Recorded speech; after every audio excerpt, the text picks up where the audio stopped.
அடியேன் மரணமில்லா பெருவாழ்வு பெற வேண்டும். அதுக்குரிய வைராக்கியமும் ஆற்றல் எனக்கு வேண்டும் என்று ஆசான் முருகப்பெருமானை கேட்க வேண்டும். ஆசான் அகத்தீசனை கேட்க வேண்டும்.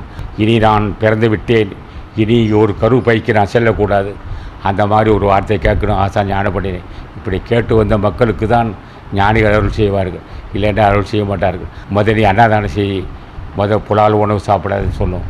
புலால் உணவு சாப்பிடாத, இந்த உயிர்கொலை செய்கிறதுனால உனக்கு லாபம் இல்லை, துன்பம் வர நான் சொன்னேன். நான் சொல்லலை, வள்ளுவன் சொல்லுவான், நோயெல்லாம் நோய் செய்தார் மேலவாம், நோய் செய்யா நோயின்மை வேண்டும்னா.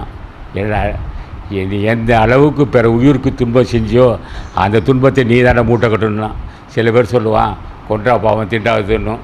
இவன் நினச்சிக்கிட்டான் ஆட்டக்காரத்துக்கு கோடியை அறுத்துட்டு சாப்பிட்டா சரியாக போச்சு நினச்சிட்டான். அது அப்படின்னா தம்பி, நீ எப்படி துன்பத்தை அனுபவ தெரியுமாண்ணா, அது எப்படி அது துன்பம்